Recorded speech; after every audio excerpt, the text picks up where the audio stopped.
এবারের নির্বাচনে ভোট টানতে ধর্মের পাশাপাশি অর্থ ও পেশি শক্তির ব্যবহার বেড়েছে বলে জানিয়েছেন ট্রান্সপারেন্সি ইন্টারন্যাশনাল বাংলাদেশ টিআইবি নির্বাহী পরিচালক ডক্টর ইফতেখারুজ্জামান। তিনি বলেন, এবারের নির্বাচনে নিষিদ্ধ ঘোষিত আওয়ামী লীগ অংশ না নিলেও প্রার্থীদের জয় পরাজয়ে দলটির সমর্থকদের প্রত্যক্ষ ও পরোক্ষ ভূমিকা ছিল। নির্বাচন নিয়ে প্রতিবেদন প্রকাশ অনুষ্ঠানে জানানো হয়, পর্যবেক্ষণ করা ৭০টি আসনের মধ্যে ২১% আসনে এক বা একাধিক জাল ভোট পড়েছে।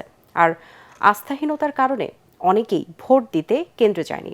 আর জানাচ্ছেন সৈয়দ রিয়াজ। নির্বাচনে সকল দল এবং প্রার্থীর জন্য সমান প্রতিযোগিতার ক্ষেত্র এবং সকল শ্রেণীর ভোটারদের জন্য পরিপূর্ণ সম অধিকার ভিত্তিক সুষ্ঠু নিরপেক্ষ নিরাপদ নির্বাচনী পরিবেশ নিশ্চিত করা সম্ভব হয়নি। ত্রয়োদশ জাতীয় সংসদ নির্বাচনের নানা তথ্য উপাত্ত নিয়ে নিজেদের গবেষণা তুলে ধরতে রাজধানীর ধানমন্ডিতে সংবাদ সম্মেলনের আয়োজন করে ট্রান্সপারেন্সি ইন্টারন্যাশনাল বাংলাদেশ টিআইবি। এতে বলা হয়, জরিপ চালানো ৭০টি নির্বাচনী আসনের মধ্যে ২১.৪% আসনে এক বা একাধিক জাল ভোট পড়েছে। ভোটারদের জোর করে নির্দিষ্ট মাত্রায় ভোট দিতে বাধ্য করা হয়েছে ৩৫.৭%। জাল ভোট দেওয়ার ঘটনা ঘটেছে ২১.৪%। আমাদের যে নির্বাচিত আসনগুলো সেগুলোর ভিতরে ২১.৪% আসনে।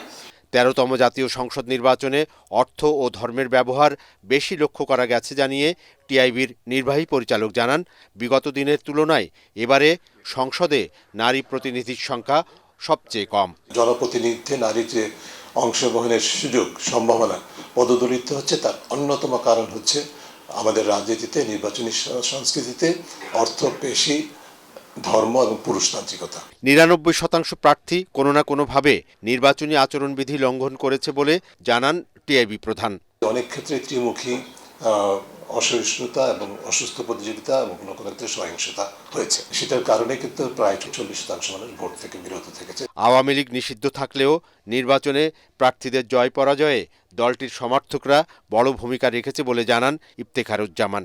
বাংলাদেশের রাজনীতির যে ধারাগুলো নির্বাচন জয়ের জন্য জয়ী হতেই হবে, এই মানসিকতাটা প্রতিফলন ঘটেছে, ওই চর্চাটা অব্যাহত ছিল।